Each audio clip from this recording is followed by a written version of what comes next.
যোৰহাটত CPI যোৰহাট জিলা কমিটিৰ উদ্যোগত দাবী দিৱস। ৰাজ্যৰ বানপানী গৰাখহনীয়া সমস্যা সমাধানৰ দাবীত আজি CPI যোৰহাট জিলা কমিটিৰ উদ্যোগত যোৰহাটত পালন কৰা হয় দাবী দিৱস। এই কাৰ্যসূচীৰ লগত সংগতি ৰাখি কমিটিৰ সদস্যসকলে আজি হাতে হাতে বেনাৰ প্লেকাৰ্ড লৈ উত্তম প্ৰতিবাদ সাব্যস্ত কৰে যোৰহাটৰ ৰাজপথত।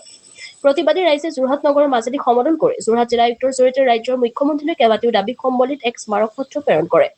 যোৰহাটৰ পৰা ধ্ৰুৱশ্ৰী পাচনিৰ ৰিপৰ্ট AIN লাইভ।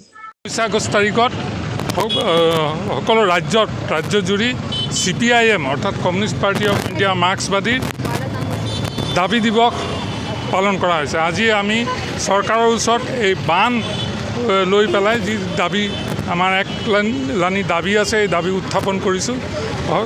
প্ৰতিটো চহৰত প্ৰতিটো নগৰত আমি এই অভিযান চলাইছোঁ। আজি আপোনালোকে জানে যে এই অভূতপূৰ্ব বান সম্পৰ্কে আমি আগৰ পৰা CPIM এটা দাবী জনাই আছে যে ইয়াক এটা ৰাষ্ট্ৰীয় সমস্যা হিচাপে গণ্য কৰক।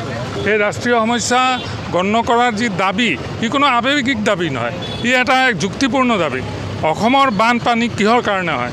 মিজোৰাম, মণিপুৰ, নাগালেণ্ড, অৰুণাচল, আনকি ভূটানতো যদি বৰষুণ বেছি হয়, যদি নৈ উপচি পৰে, যদি ডেম এৰি দিয়ে, তেতিয়া অসমত বানপানী হয়।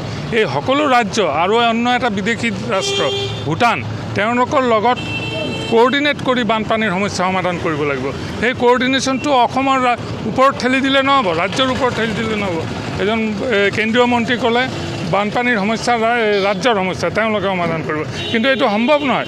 এই গোটেই 7-8টা ৰাজ্য আৰু এটা বিদেশী ৰাষ্ট্ৰ ভূটানৰ লগত যি সমঝোতা, যি কোঅৰ্ডিনেট কৰি বানপানীৰ সমস্যা কৰিব লাগিব, এইটো একমাত্ৰ ইয়াক ৰাষ্ট্ৰীয় সমস্যা ৰূপে গণ্য কৰিলেহে ই পৰা যাব। আৰু প্ৰভূত ক্ষয় ক্ষতিৰ কথাটো আছেই। এতিয়া আপোনালোকে জানে যে প্ৰধানমন্ত্ৰী আৱাস যোজনাতে ঘৰ বনাবলৈ 1,50,000 টকাকৈ দিয়ে, আৰু তাত বানপানী যিবিলাক ক্ষতিগ্ৰস্ত হৈছে তেওঁলোকক দিয়া আছে 1,20,000 টকা। কেনেকুৱা ধৰণৰ এইটো ন্যায় হৈছে? কেনেকুৱা ধৰণৰ কথা হৈছে?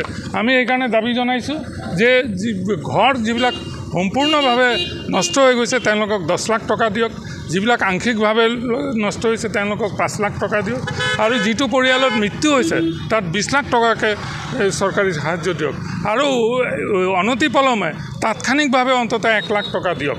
এই যিটো 15,000 টকা তেওঁলোকে দিছে, এইটো এটা মানে ল'ৰা ভুলো কাৰণে ধেমালি কৰিবৰ কাৰণে তেওঁলোকে দিছে, আৰু এই 15,000 টকা কাৰ একাউণ্টত গ'ল, ক'ত গ'ল, কোনো গম নাপায়।